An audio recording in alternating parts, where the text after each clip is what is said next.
Thank you. Please be seated.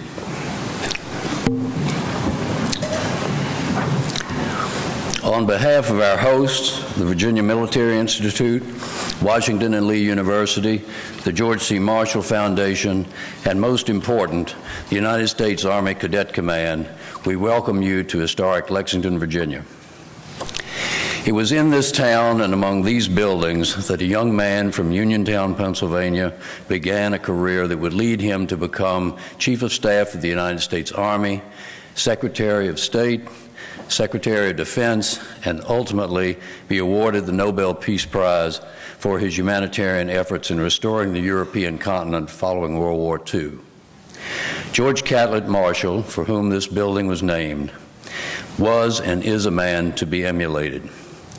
His devotion to his command, his integrity, his leadership and character are principles on which the George C. Marshall Foundation is based.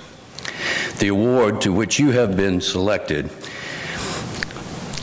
honors this man, his life, and his dedication to duty. With this seminar, we will have honored more than 10,000 Army ROTC cadets as George C. Marshall Award winners. Among you could be a future Chief of Staff of the Army, and perhaps even a future George C. Marshall. With that in mind, we honor and congratulate you. Allow me to introduce several important people seated in the seats to my right. Brigadier General Maria R. Gervais, Deputy Commanding General, U.S. Army Cadet Command. Dr. Rob Havers, President-elect of the George C. Marshall Foundation. Mr. George H. Roberts, Jr., Interim President of the Marshall Foundation. And Mr. Olin Wethington, Chairman of Wethington International and a Marshall Trustee. Before you meet the stage party, I want to recognize a group of very important people. Your Marshall Seminar Roundtable leaders. So Roundtable leaders, would you please stand and be recognized?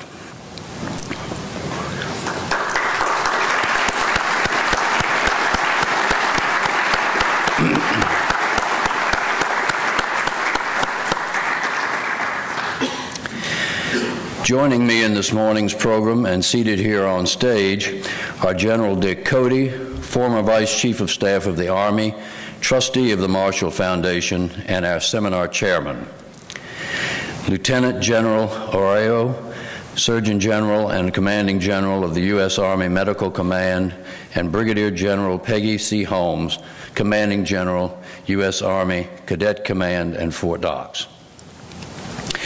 It is now my pleasure to introduce Brigadier General Peggy Combs. General Combs received her commission in the Chemical Corps through ROTC at Syracuse University. She has served in a variety of leadership and staff positions at the tactical, operational, and strategic levels. She commanded the 84th Chemical Battalion and 3rd Chemical Brigade, Fort Leonard Wood, Missouri.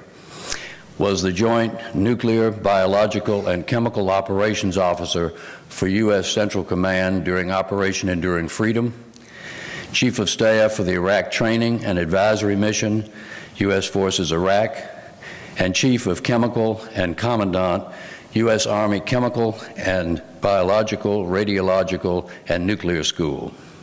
General Combs has also been the Deputy Commanding General of Cadet Command, and on March 6, 2014, General Combs assumed command of the United States Army Cadet Command and Fort Knox. Ladies and gentlemen, General Combs. Thank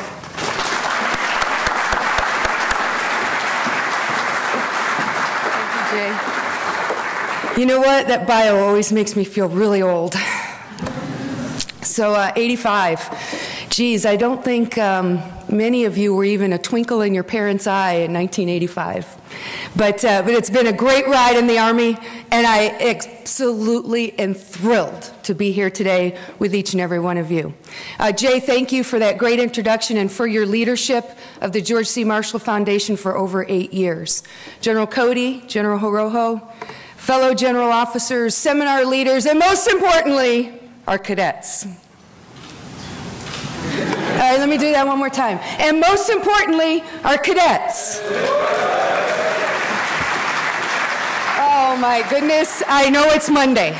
But thank God it's Monday. Thank God it's Monday. It is Monday. It's a great Monday because y'all are here. Now, I really would like to hear a rousing hooah from each and every one of you because I am an extreme extrovert and I need your energy. So are we ready? 1, 2, 3. Oh, that's better, that's better. Okay, all right. Well, the energy level is starting to peak. And I will tell you that I've only been back at Cadet Command for a month, and so I have not had much opportunity to get out with cadets. So this is one of my first events with each and every one of you. And so I have to capture it if it's okay with you. Is that all right with you? I'm just going to do a little selfie.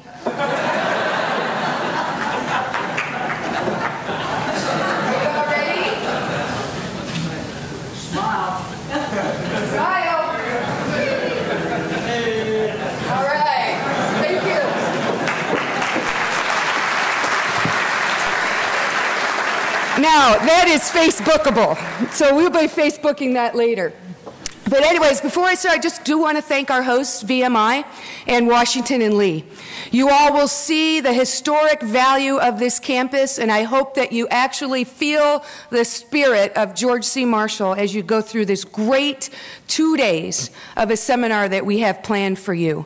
I will tell you that I am just like you. This is my first one. But you know, I will tell you this is not the first one of many of these professionals that have been putting this together for over 30 years. And so what they have done is built for you a premier leader development seminar for the next 2 days. And so, although you're here because you have accomplished greatness in your programs, right? You were hand-selected to be here by your PMS as the top cadet within your battalion. So that's a great accomplishment, right? So hooah to each and every one of you. So, but this is not a reward. This is an investment. Because for the next 2 days, you're going to hear from senior leaders in our Army, and you are also going to hear in these seminars from subject matter experts in these fields that are put together specifically for you to learn and grow as a leader. So this is the Army's investment in you, our future leaders. And so I want you to do 3 things for me if you can. I got 3 challenges for you, and it's pretty easy. First of all, for the next 2 days, I need you to think. Think deeply about what they're talking about in these seminars. Think deeply about what these phenomenal senior leaders are telling you. Think about what does that mean to me as a future leader in our Army. Second, I want you to collaborate. I want you to talk to each other and say, hey, what'd you get out of that? Hey, here's what I heard. Because you know what? 2 ears are great, right? But 4 ears are better than 2, right? 8 ears are better than 4. So get out there and talk to each other. You know, this evening when you're hanging around in informal time, you know, collaborate about what did you hear? And more importantly, collaborate with those seminar leaders too. They are expecting a dynamic dialogue. And all of our senior leaders that talk to you are expecting a dynamic dialogue. So don't let a question go unanswered for the next 2 days. Really think about what we're trying to teach you. Put it in your brain, collaborate with others, and then lastly, I'm going to ask you to reflect. A lot of us get so doggone busy, right, from time to time that we never sit back and go, wow, what did that really mean? And so I'm going to ask you in your green books that are so well done at the very beginning by General Cody, who gives you his perspectives, start there. Reflect on those first 2 pages. What's that mean? What's that mean to me? How do I make that happen? And then what I would like you to do in that green book is write down these important nuggets that you're gathering as you think through it, and then what you've collaborated with your fellow cadets. And then get back there and reflect on it. And then I want you to share those reflections with your battalion when you get back. Get all the MS4s and MS3s around the table and say, here's what I learned. because I told you it's an investment, right? And so if we only get 170 people worth of leader development out of this investment, then we haven't done very well. And who's my finance cadets in here? Yeah, that wouldn't be a very good investment, would it? And so what I really need you to do, is make this a worthwhile investment in you and your potential. Ladies and gentlemen, you are about ready to be commissioned, most of you, in the world's greatest army. And you are charged with the most incredible trust that you will ever be given. And it is the trust of America for you to be the keeper of America's treasure. America's treasure, ladies and gentlemen, isn't what's in our checkbook, and it's not what you're going to pay in taxes tomorrow. Okay? America's treasure is the potential of those sons and daughters that they give us to lead. And that trust is incredible. It is an incredible responsibility that you all will learn to embrace. And so I ask you, as you get back to your campus, you're going to take your finals, you're going to be ready to go. You're going to put that gold bar on, you're going to be so doggone excited, you're going to go to Bolic B. And then you're going to get out there in the force, right? And you go, oh my goodness, what do I do? Just always remember that trust. Remember, we all trust you. The parents of those soldiers trust you with their most precious gift, and that is their sons and daughters. So prepare yourself in these next 2 days. Think, collaborate, reflect, and then go back and really hone in your mind what that tremendous responsibility and trust means to you. All right, well, I'm going to have some time to talk to you a little bit later. We're going to do a Q&A. Bring your questions, because this will not be a one-way conversation. So I'm looking forward to those questions a little bit later, so I'm not going to take any more podium time. What I am going to do, though, is I am going to end my remarks by introducing one of America's super soldiers.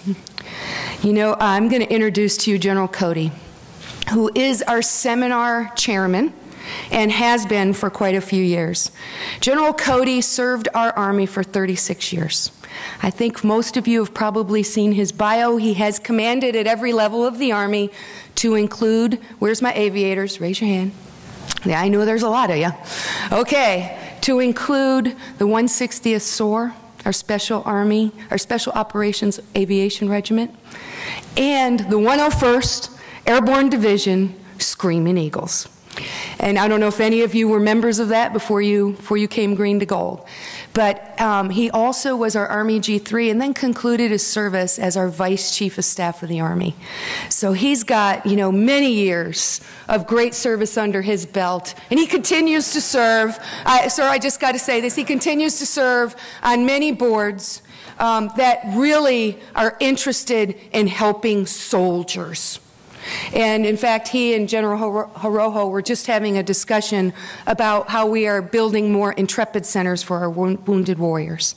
And that's the kind of investment that this soldier, patriot, and great outstanding leader has in our Army. He's truly shown that you never really do take your boots off. And the last claim to fame he has is he drives that really cool red Corvette out there, if y'all ever saw that. So, sir, without any further ado, General Cody.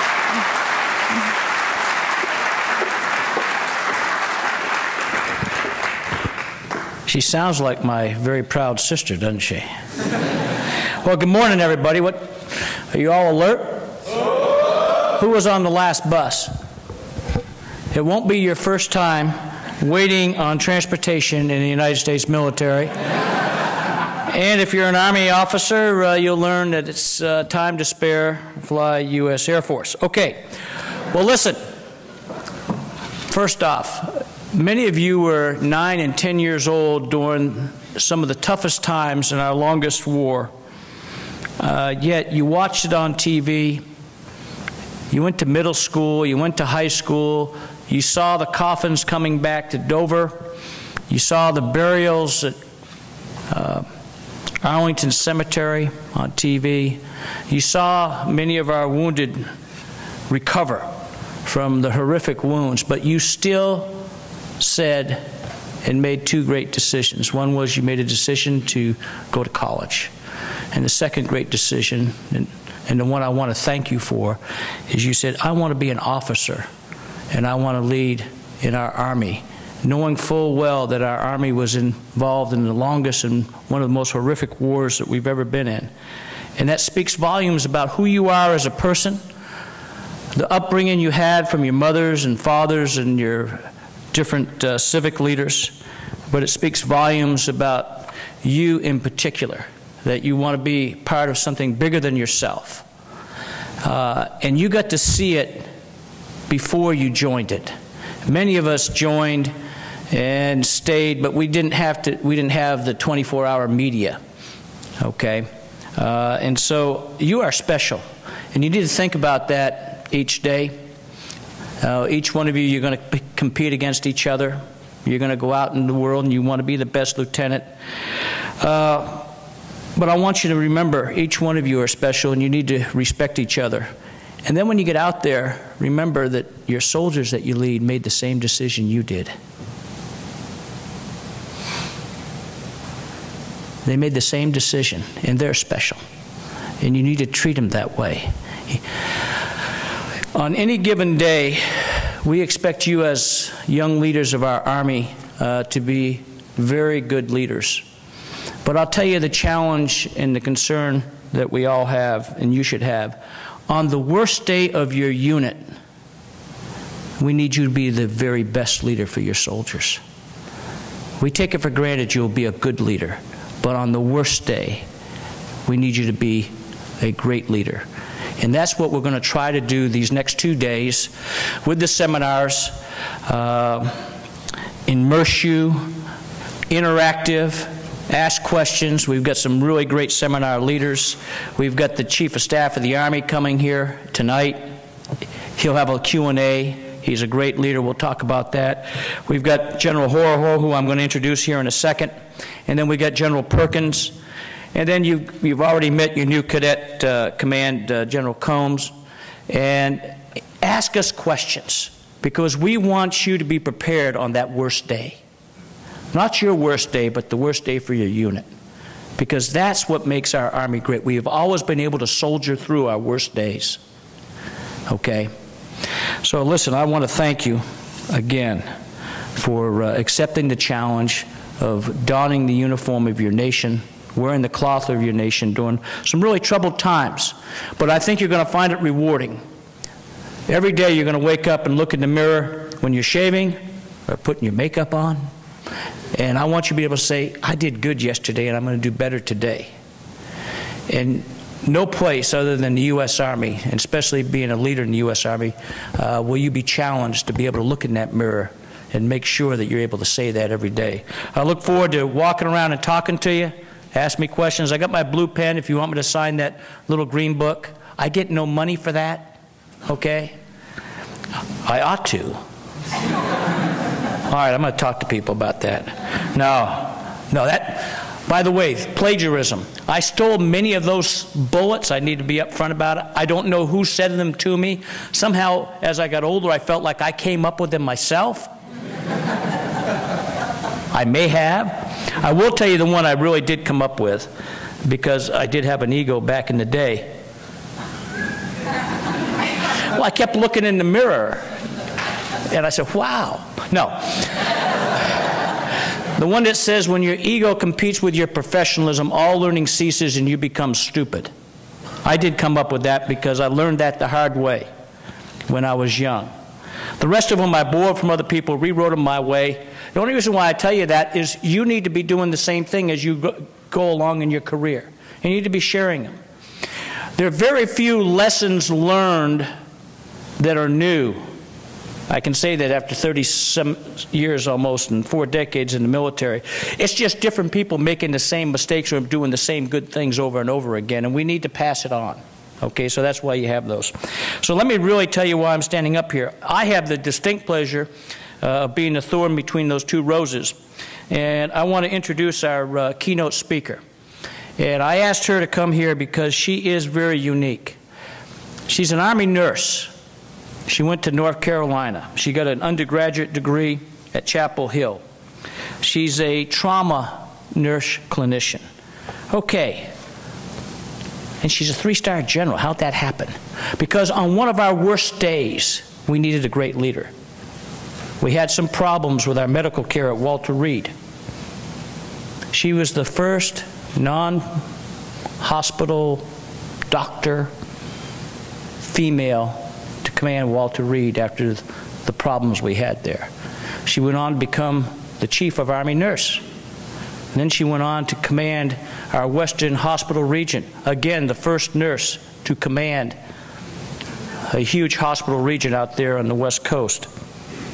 And then came back, well, she had a little tour in Afghanistan with the I Corps, but then came back to be the first female Surgeon General of the Army that's never been a doctor. I learned a long time ago that nurses run our hospitals. Doctors are interesting, they're very, very gifted, I love them, you know, but at the end of the day, nurses know how to run a hospital. She runs the entire health care of our Army, to include our extended Army. But on our worst day, we needed a leader that could step up and do the healing quickly. And it was young Colonel Patty Horoho. And she's moved pretty quickly through the ranks, but you'll find that she's a very, very wonderful leader. She's been honored by Time Life magazine because on one of our worst days again, she stepped up. That was the 3rd plane that hit the Pentagon on 9/11. And she was there helping people and providing trauma care immediately. And she was also selected by the American Red Cross as a nurse hero. So listen to her. This is a great leader, a great American, Lieutenant General Patty Horoho.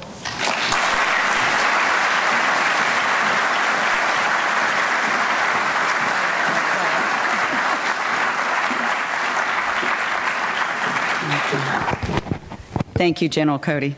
Good morning, everybody. Good morning.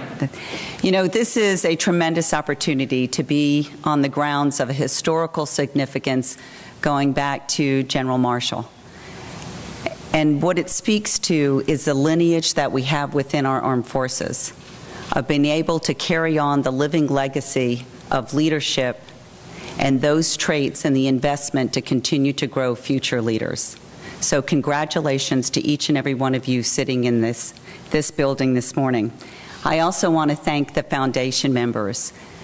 One, for ensuring that all of the traits of General Marshall are traits that go on to infuse the values that we want in our young leaders that are going to go on and carry the nation's business. So thank you for the support that you all give. And for Peggy, the most enthusiastic opening I've ever seen with a selfie. So no telling where that's going to wind up, but I think it's going to go viral. And then if I could quickly just say thank you to General Cody. You all are going to have the opportunity to really interact to someone who I think is one of our Army's greatest leaders. And I say that sincerely, because as you look to your right and left and forward and backwards, what you're seeing sitting in this auditorium is diversity. Diversity in gender, diversity in thoughts, diversity in ethnicity, diversity in values, diversity in education. General Cody is a leader who embraces diversity better than any other leader I know. And he's a leader that takes the time to invest and to ensure that what we do as strategic leaders is building the right strategic bench for the future. And so, General Cody, thank you for being you. Thank you. So if we could give a big round of applause.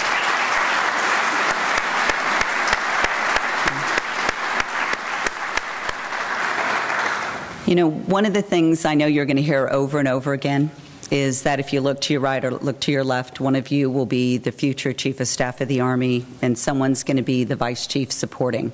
But what I'd ask you to do is to look to your right and to your left and realize, and I love it because some of you all really listen, so let's do that again. Look to your right, look to your left. Okay. And from my view, it's kind of cool because y'all went this way and went that way. No.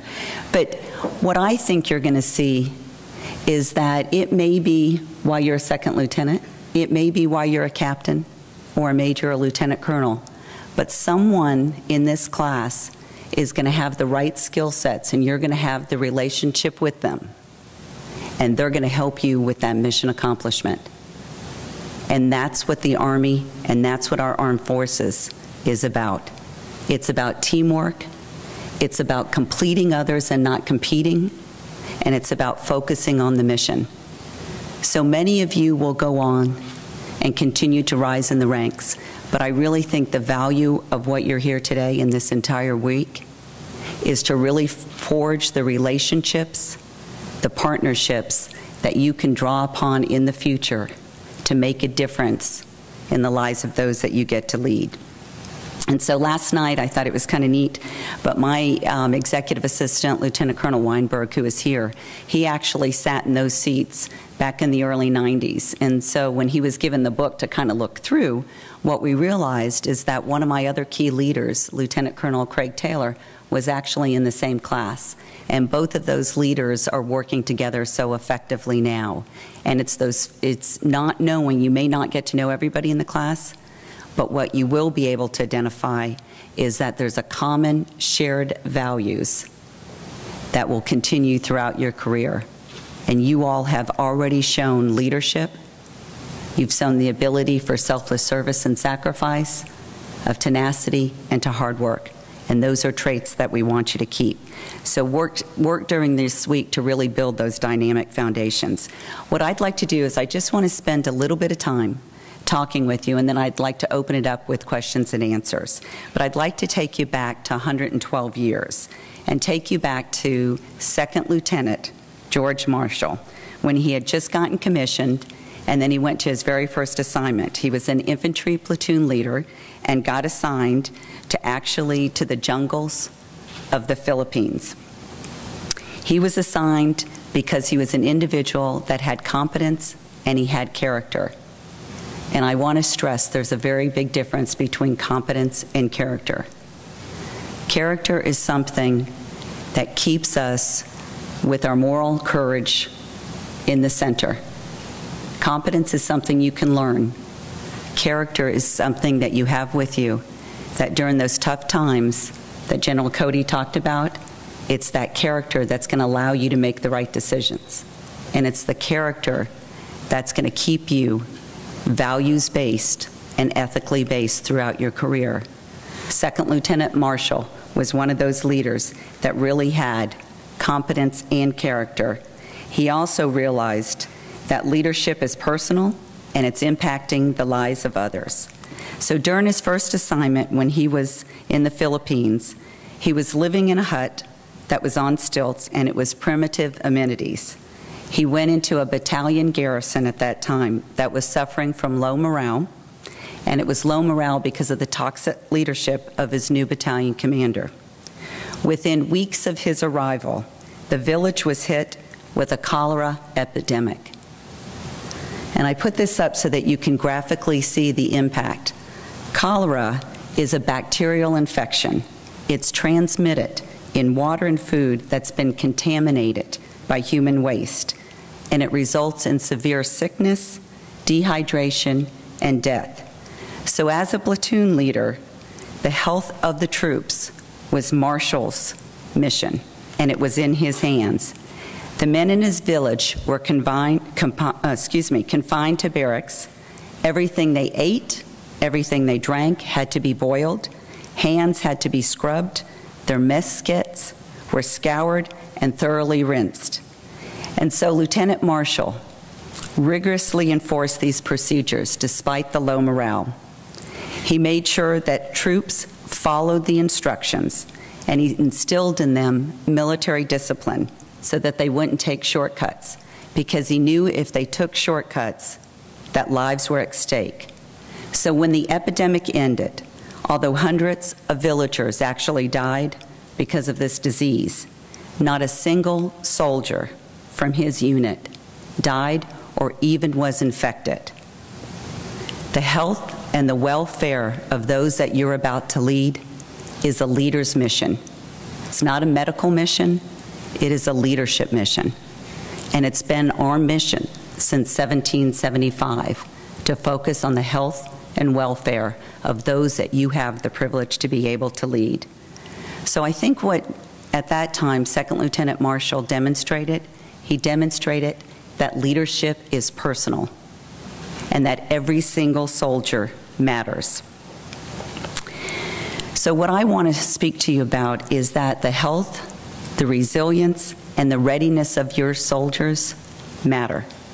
And I think that's going to be one of the biggest challenges that you'll have, but it's also going to be one of the most strategic opportunities that you will have. And I think resiliency and readiness right now really equates to a strategic issue that we have across the force, and I'll talk a little bit more about that. We've been a nation that's been at war for almost 13 years. We still have over 32,000 troops that are deployed in Afghanistan, but we're getting ready to go into the interwar years. So when you pin on your bars as a second lieutenant, you're going to be entering units where many of those that you have led and those that you serve for and with are going to be combat experienced veterans. And they're going to have endured multiple deployments. And so the health and the welfare is something important that you really have to focus on. And I want to share one story with you that Colonel Hogney, who has actually had 10 deployments under his belt, he's a ranger officer, and what he shared with us last Friday when he was talking with our team is that he came back and he's going to grad school, and he was having really difficulty hearing people. And he thought he had hearing loss because what he thought was from traumatic brain injury from different IEDs that he had been exposed to. So he had all these medical tests done. And all of them came back and said, your hearing is 100%. It's normal. But he still couldn't hear. What he was suffering from was hypervigilance. Hypervigilance of being deployed and constantly having to assess where the threat is. And so when he spoke to you or to someone else, what he quickly assessed is that you're safe. That's not who he needed to listen to. So his mind tuned out the voice, and he just kind of kept scanning the voice in the background. So we were able to help him through non-traditional medication, but through mindfulness, to help him be able to decrease that hypervigilance. So why do I share that with you? Because you're going to be leading some troops that have been exposed to multiple combat missions. And you need to key into the subtle changes and some of the challenges that they may have so that you can help them as they improve their health. Because we've got visible wounds and we've got invisible wounds. But this is really a time of reset. And that's where you're going to be leading, is during these interwar years and a time of reset. And so we're focusing on resiliency across the Army, and we're focusing on true readiness to really maximize soldiers' performance. And so what I want to talk to you about is what health is. And I'm not going to talk to you from a medical perspective, but I'm going to talk to you from the Army's perspective, because we are focusing on improving the health and the readiness of our force. Okay, so if we could go to the first slide. Okay, what do you think this is? I could tell you what my kids would think, because they're hoping that they're 21 and they're thinking something should be associated with that percentage. Okay, what do y'all think that is? Someone stand up and holler it out.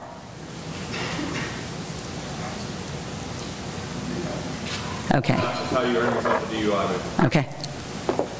It's not, but no. But because you could get a DUI, and I'll tell you that. But I want to give you a coin because it takes courage to stand up in front of everybody and answer the right question. So nice job. Okay. But your answer is very, very close. Actually, 0.08 is the cognitive impairment when you go less than 6 hours of sleep for 6 days in a row, or if you go 24 hours without sleep. And so when I talk to our young leaders and our general officers, I usually tell them we would never have a soldier enter our formations with 0.08 cognitive impairment and not do something about it. But we accept it every day because we accept sleep as something that it's easy to give up, and it's not where we focus. So we have got to count on every one of you as leaders to help with this culture change, because that's what the Army is focusing on right now, is really sleep being one of the game changers to help in improving the health of our force. And so we've got some pilot projects that are ongoing, but General Burlingame is one of our leaders that actually has told his troops that if you have less than 6 hours of sleep and you're cognitively impaired, it's like going to battle without having bullets in your magazine because you're combat ineffective. You all have to help us with this culture change, because this is where we're going to really improve the readiness and the health of our force. So next slide. So what do you think this is? Okay. Number of troops, yes, in Afghanistan, maybe? Okay, I'm sorry, number of troops? Death troops in Afghanistan. Okay, no, but great. Okay. Ma'am, the number of suicides from last year, ma'am? Okay, no. I'm going to do one more.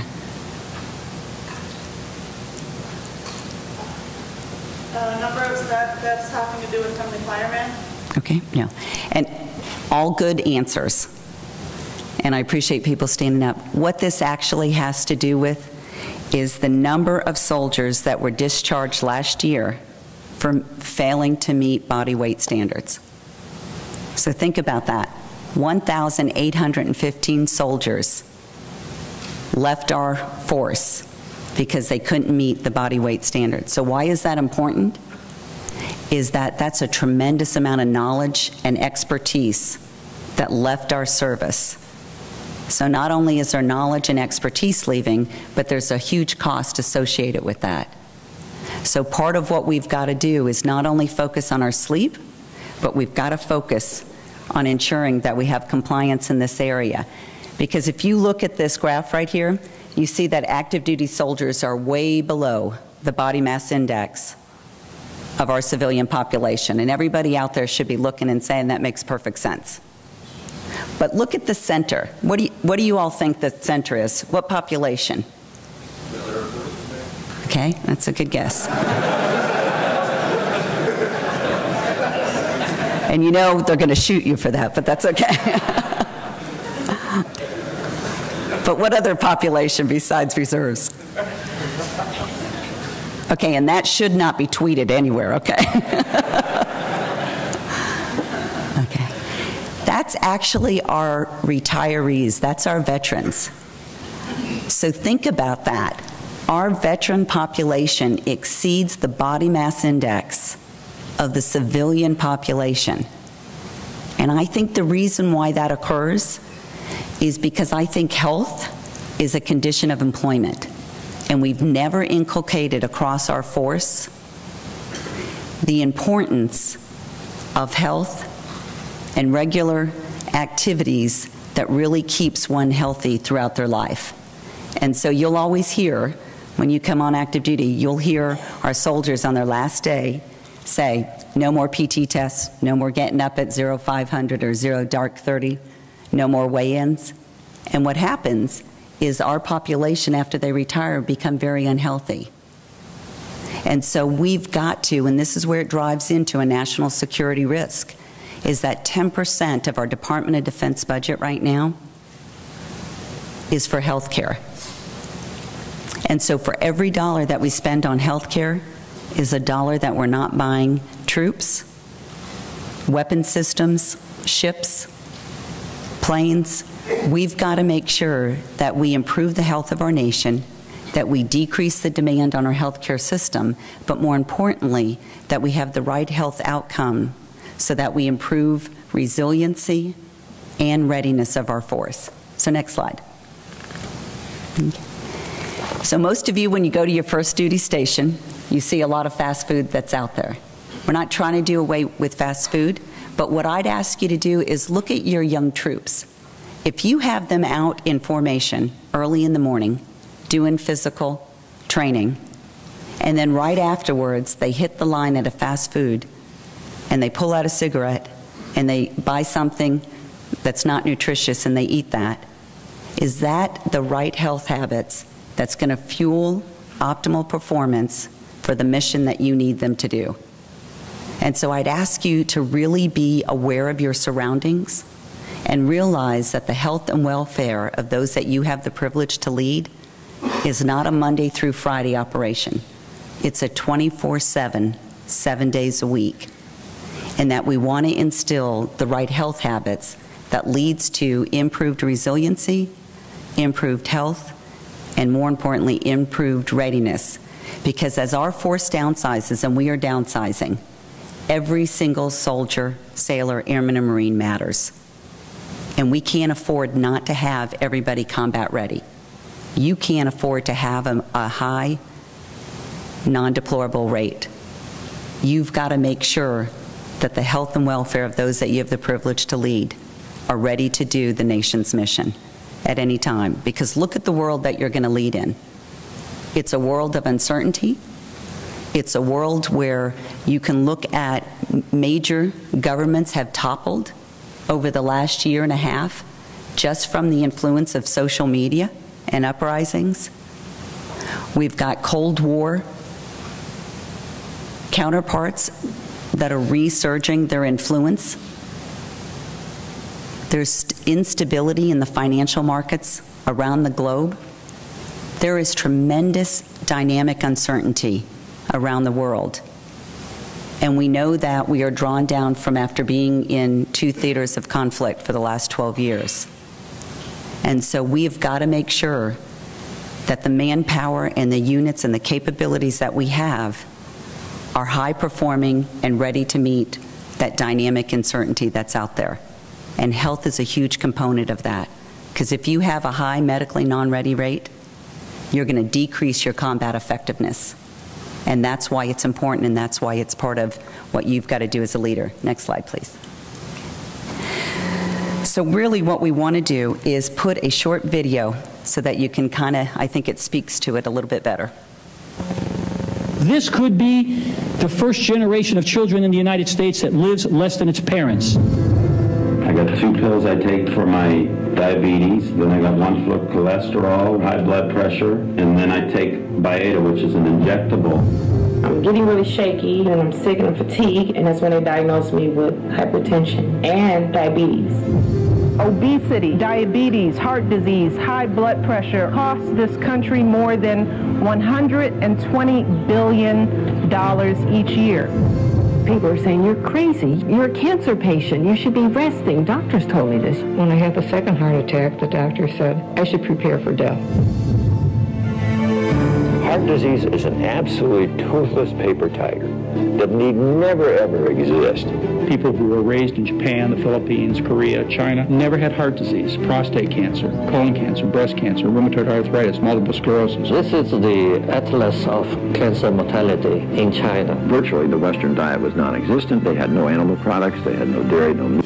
With the Western diet, there are going to be 500,000 people in this country this year who will have to have the front half of their body divided, their heart exposed. Some people would call that extreme.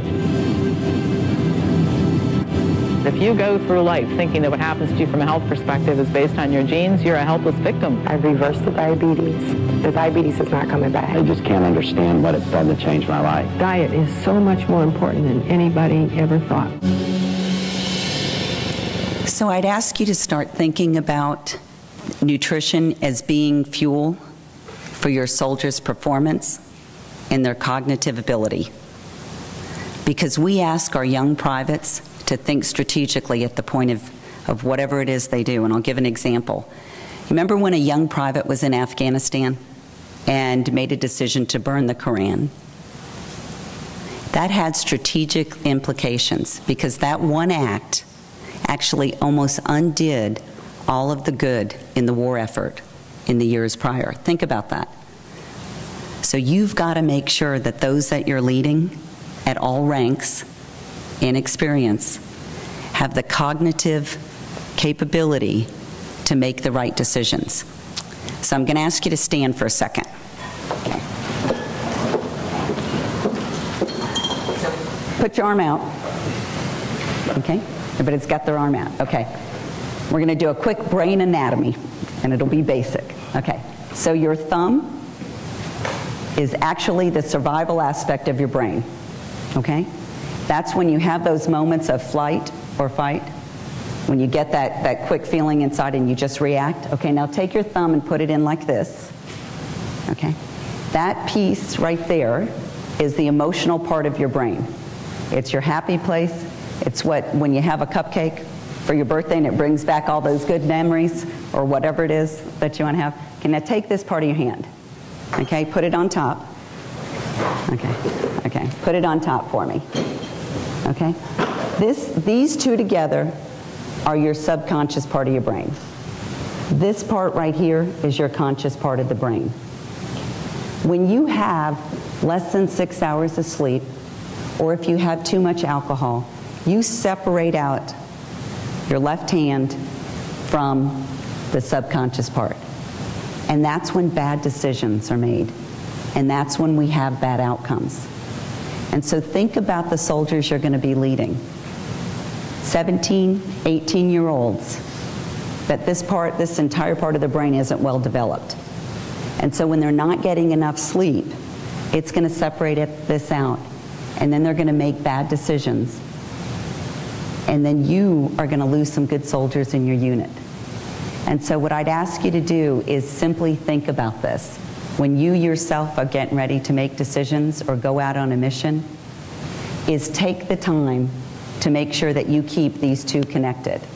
So that when you're making decisions and performing a mission, you're making it from the conscious part of your brain that can use all of your faculties to think strategically and be a step ahead or two of those you have the privilege to lead. Does that make sense? Okay. So when we do a fist bump, just think it probably needs to add a little bit to that. Okay. So the other piece that we're looking at as we look at nutrition fueling our brain, we understand the components of the brain. We're also looking at activity, and this is where it really comes into play because you all will have the biggest impact of those that you lead. So if we could put the next slide up. Okay. We are now having challenges across the force from overuse and also underuse. So the number one challenge that we have right now that's impacting medically non-ready happens to be overuse of injuries. 4.8 million man days a year. Think about that.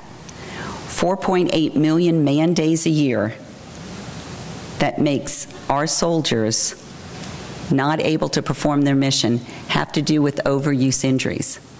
And so if you've got them running 5 days a week, and that's the only thing you're doing in physical training, you're increasing the risk of them getting injuries. And so it's going to be up to you all to think of the ways to add diversity into the training, diversity into your mission exercises, and to really make sure that you understand how to decrease the injuries that are out there. Because every man counts and every woman counts, and leadership is personal, and that's part of the education. So we've got to make sure that we're part of that. So next slide. So what do you think 75% is? And these are not fair questions because I'm... Okay, sir, I heard that was a 68, so I'm... Actually, when we talk about Americans, we draw upon the youth of the nation to serve in our armed forces. Right now, 75% of those ages 17 to 24 are not eligible to serve in our armed forces. Think about that. That's today. And we're not getting any healthier, because you saw the video when it talked about that we're getting less unhealthy and the weight of the nation. So 1 in 4 are eligible to serve in our armed forces. That's a national security risk, and that's where my concern is. And that's really where we've been targeting in Army medicine, working with our Army to ensure that we can keep those that are serving today as healthy as possible And then how do we target the youth of America to get them healthy? Because if we don't do that, we will not have the expertise that we need to bring in so that years from now, the cadets that are sitting in this room, that we should not have the size that we have, it should be double. We should be looking at how do we grow more and more by having it shrink to a much smaller size. And that is a national strategic vulnerability right now for the entire nation. So what we're focusing on is actually looking at sleep, activity, and nutrition, and we're calling that the performance triad.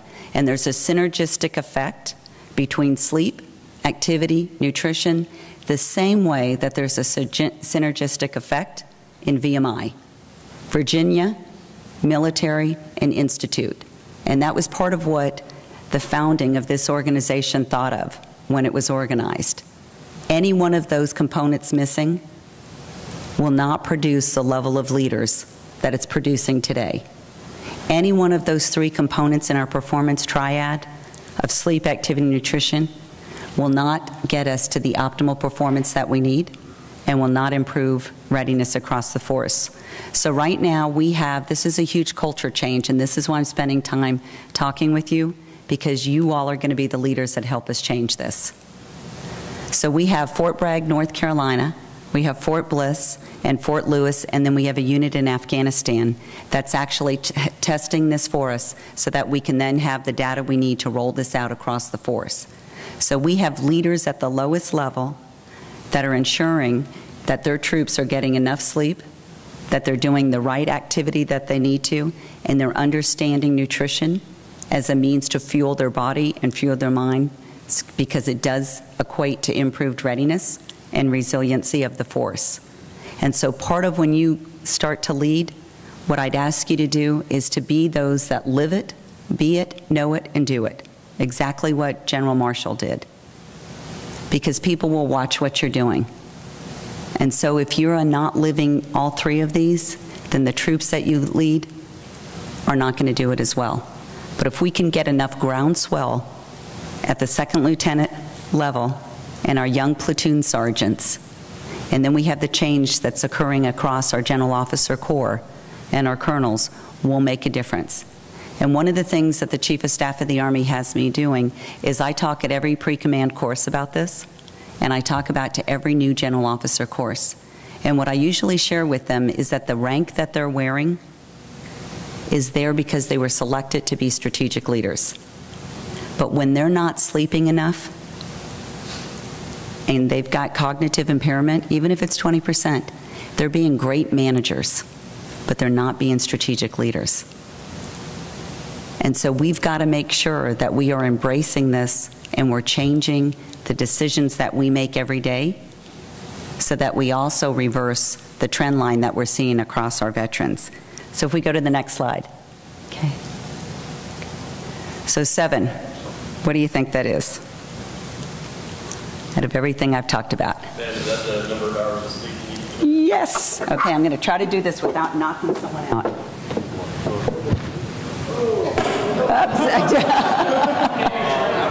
That's it.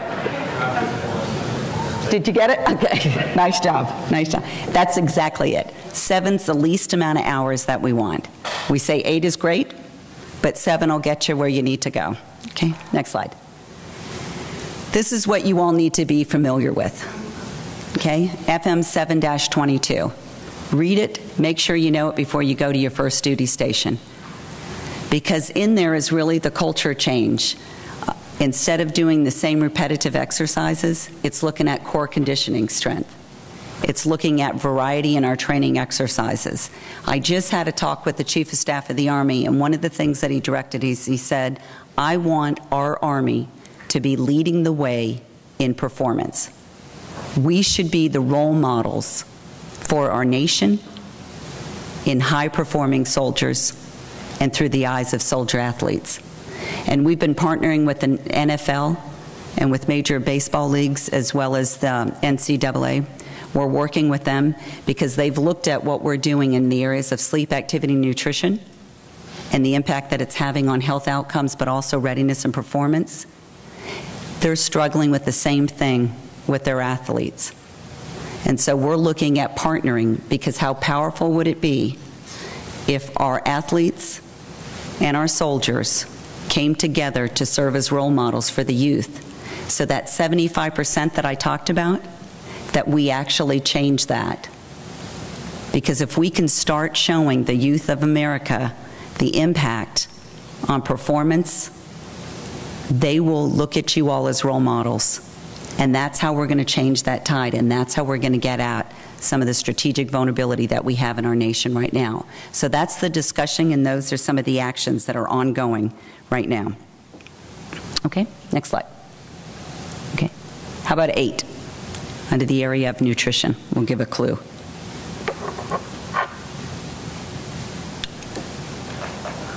Number of meals you should have a day? Number of what? Number of small meals you should have a day? No, but actually frequent eating is very, very good. So you know what, I'm going to have my 8 hand you a coin anyways, because that was actually pretty good. Okay. Is it the minimum number of waters? The best participation I've had all day. No, but 64 fluid ounces for water. How about? Okay, kind of close, so I'll give it to you. It's actually, you want to have, there we go, thanks. You want to have 8 servings of fruits and vegetables a day. And so what we're seeing across the Army, we're doing some pilots of actually changing the dietary or the defects that we have, taking away out fried food, and actually putting healthy options in there to increase the performance of our soldiers, and then tying this all together. So you're coming in at a time when we are changing the culture. And it's a dramatic change, because it used to be when I came in where everybody said it was a badge of honor that you could do your mission with 3 to 4 hours of sleep. And that became ingrained. And you all probably just went through your studies this past year of getting a lot less sleep. But I could tell you what we're starting to do in our training base is we're going to incorporate sleep in, because what we found is if they can get more sleep, they do better on their test results, much better.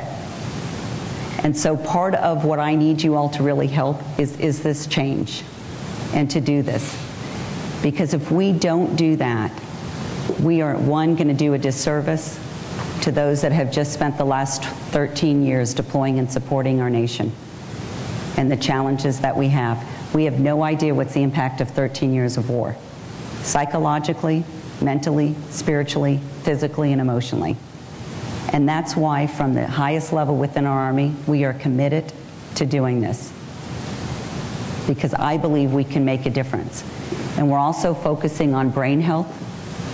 And we just had a huge symposium of bringing industry leaders in, as well as academic and researchers and scientists. Because think about this, we have no idea how powerful our armed forces can be if we started out with healthy brains. And some of you are going to think, okay, this is kind of foolish. But think about that. In the Army, our human weapon system is the individual soldier. That's our human weapon system. And human performance and cognition is where we're going to have the strategic advantage. And where we're culturally changing, and you're going to hear it from General Perkins, but we're moving into an environment where we're completely changing how we lead or develop. And we want people to focus on being able to make strategic decisions quickly in the midst of dynamic uncertainty. And we're not going to train for the fold gap and the old way we used to. We're actually going to start training to work in a very diverse, uncertain environment where information is fast and furious. You can't do that and be successful if you don't focus on that performance triad. And that's why it's important to be able to do that. So let me open it up for some questions, and it can be on anything. It can be what I just talked about.